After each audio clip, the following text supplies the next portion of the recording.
Mari kita bahas satu persatu.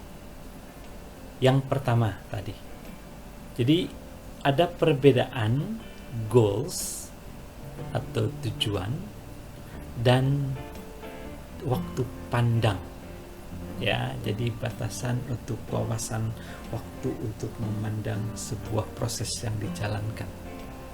Jadi grup berbeda mempunyai tujuan dan berbeda dalam timetables ataupun periode waktu yang harus mereka jalankan. Jadi ketika itu berbeda untuk mencapainya, maka pasti akan berbeda pula untuk menjalankannya. Perbedaan ini dapat menimbulkan perbedaan kepentingan.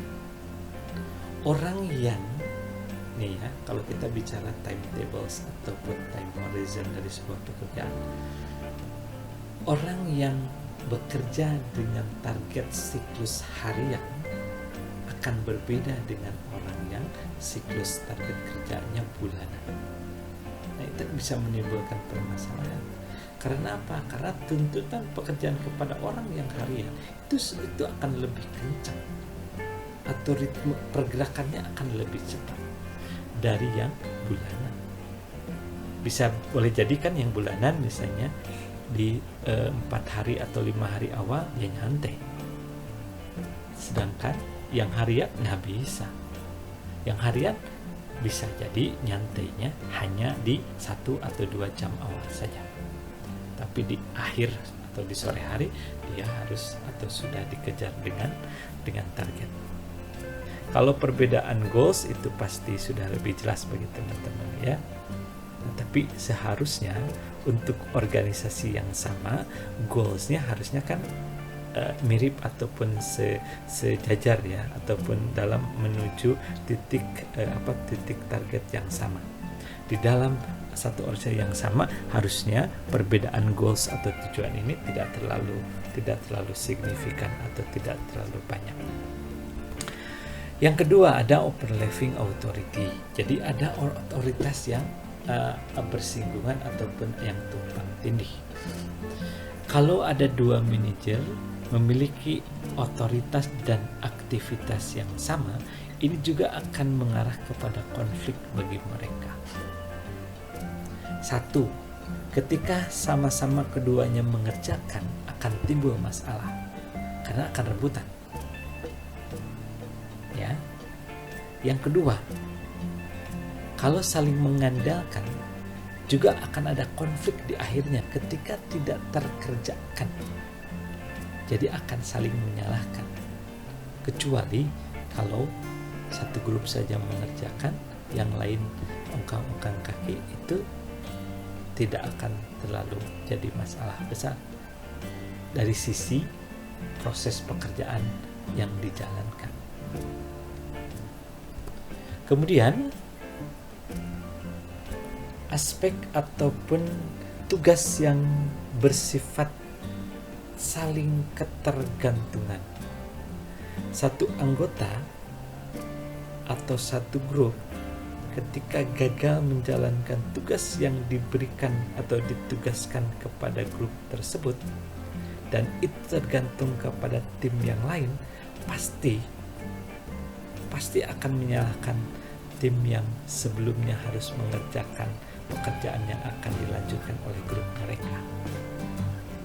Nah, makanya ini kalau tidak terlalu bagus, jadi akan saling menekan gitu ya. Atau paling tidak yang akan bekerja lebih kemudian akan menyalahkan tim yang sebelumnya apabila mereka tidak menjalankan atau tidak mampu melaksanakan tugasnya. Alasan pasti akan dibuat seperti itu. Kalau hubungannya baik sih tidak ada masalah apa-apa. Nah, ada perbedaan sistem evaluasi atau reward system juga akan berbeda.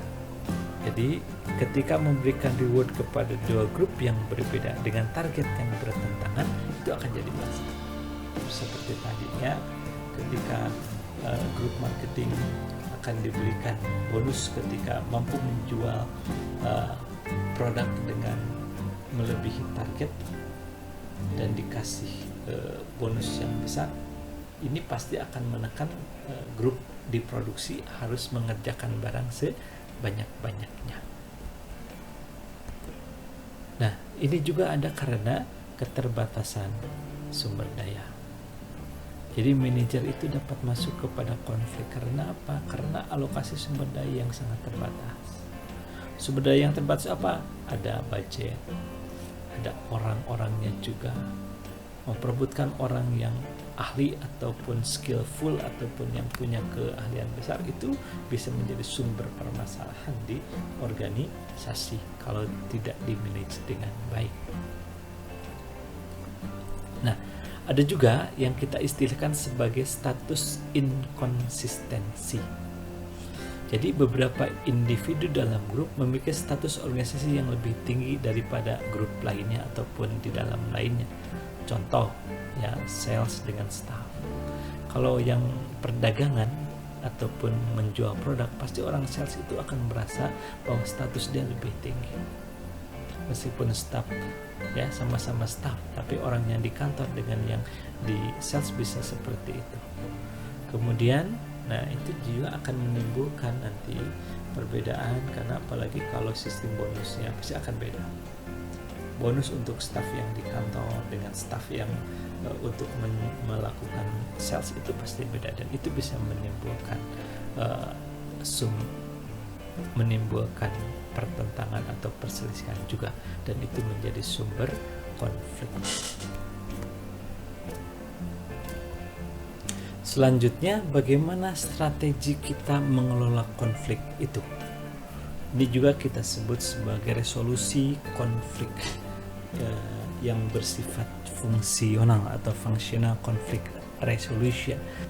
Kita coba untuk menangani konflik tersebut dengan cara kompromi atau kolaborasi di antara pihak-pihak yang terlibat. Jadi bagaimana kondisinya disebut kompromi?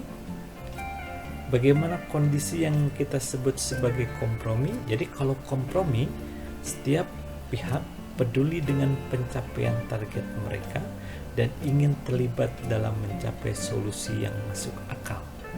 Jadi diistilahkan sebagai equal pain, artinya berbagi rasa sakit lah, ya, berbagi rasa sakit atau kepedihan ataupun penderitaan yang harus ditanggung oleh sama-sama.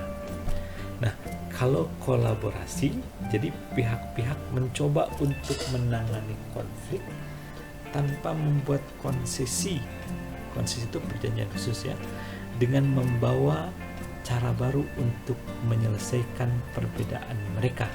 Jadi mereka ngobrol, kemudian berdiskusi, muncullah alternatif atau cara baru di luar keinginan ataupun di luar cara kedua pihak tadi, katakanlah seperti itu, dan membuat mereka lebih baik. Jadi kedua-duanya akan menganggap bahwa kondisi yang disediakan itu akan lebih baik. Nah, kalau tadi equal pain, ini adalah equal gain, artinya sama-sama memperoleh keuntungan atau kelebihan, kira-kira seperti itu. Bagaimana kalau yang disebut dengan mengakomodasi atau accommodation? Nah, ini adalah salah satu pihak mengalah ke pihak lainnya. Jadi pada akhirnya ini tidak setara. Kalau yang tadi kompromi, kolaborasi itu dianggap setara lah, ya. Kalau akomodasi itu ada pihak yang satu menyerah, ada pihak yang satu mengalah ke pihak yang lain. Berarti satu pihak mengikuti aturan yang ditentukan oleh pihak yang satu lagi. Ada juga yang mungkin nanti strategi yang harus dijalankan itu bersifat avoidance, ataupun kita biarkan saja, atau kita hindarkan atau hindarilah keadaan itu. Jadi kalau avoidance, kedua pihak mencoba untuk mengabaikan permasalahan dan tidak berbuat apapun untuk menyelesaikan ketidaksamaan yang muncul tadi. Kemudian ini bisa menjadi bara api dalam sekam, misalnya gitulah. Jadi bisa menjadi sumber konflik yang lebih besar kalau dia tidak diselesaikan dengan baik. Boleh jadi sekarang artinya tidak diselesaikan, masing-masing memendam gitu ya. Masih untung kalau nanti itu jadi akan hilang sendiri. Tapi kalau yang sifatnya katalah fungsional ataupun fungsi kerja dan sebagainya akan susah. Makanya disebut sebagai non-fruitful approach, artinya bukan pendekatan yang akan memberikan hasil yang baguslah bagi organisasi. Ada juga strategi untuk pengelolaannya adalah dengan cara kompetisi, yaitu setiap pihak mencoba memaksimalkan keuntungannya sendiri dan mempunyai ketertarikan yang kecil dalam memahami posisi yang lainnya. Ini kalau dalam kondisi yang bisa bersaing secara sehat, bagus sekali. Jadi orang-orang akan bersaing secara objektif dan mengeluarkan kemampuannya semaksimal mungkin. Tapi saya pikir strategi penanganan konflik yang bersifat kompetisi ini di dalam suatu organisasi yang memiliki tujuan atau target yang sama akan sedikit tidak pas. Karena apa? Yang dibutuhkan adalah kerjasama di antara tim-tim atau yang berkonflik. Kalau ini dilepaskan untuk berkompetisi semua agak susah. Tapi barangkali teman-teman nanti kalau di organisasi bisa dilihat sendiri bagaimana bagaimana teman-teman melihat sumber ataupun inti permasalahan yang muncul. Boleh jadi bisa saja dengan sistem kompetisi ini dimunculkan. Tapi sekali lagi yang harus dipertimbangkan dan harus diperhatikan benar-benar adalah masalah bagaimana kaitannya kepada target bersama yang sudah ditetapkan sebelumnya, dan itu tidak boleh terganggu dengan konflik yang muncul tersebut. Sehingga teman-teman nanti bisa memilih mau cara apa. Ya, dari tadi awal kompromi, kolaborasi, sampai yang terakhir ini competition dan sebagainya. Nah, kalau dilihat sekarang grup teman-teman dalam melakukan proyek kemarin, terlepas saat ini dalam keadaan berhenti, mana yang lebih, kalau ada konflik, mana yang lebih dipakai kira-kira dalam pengelolaannya? Apakah kompromi, apakah kolaborasi gitu kan, apakah avoidance, apakah competition? Silahkan ini menjadi tugas ataupun bisa dielaborasi di buku tugas teman-teman, dan teman-teman berikan buktinya. Kalau memang mengambil kolaborasi, apa buktinya? Kalau memang kompetisi, apa buktinya? Sekali lagi tolong dicatat dan dikerjakan di buku tugas teman-teman.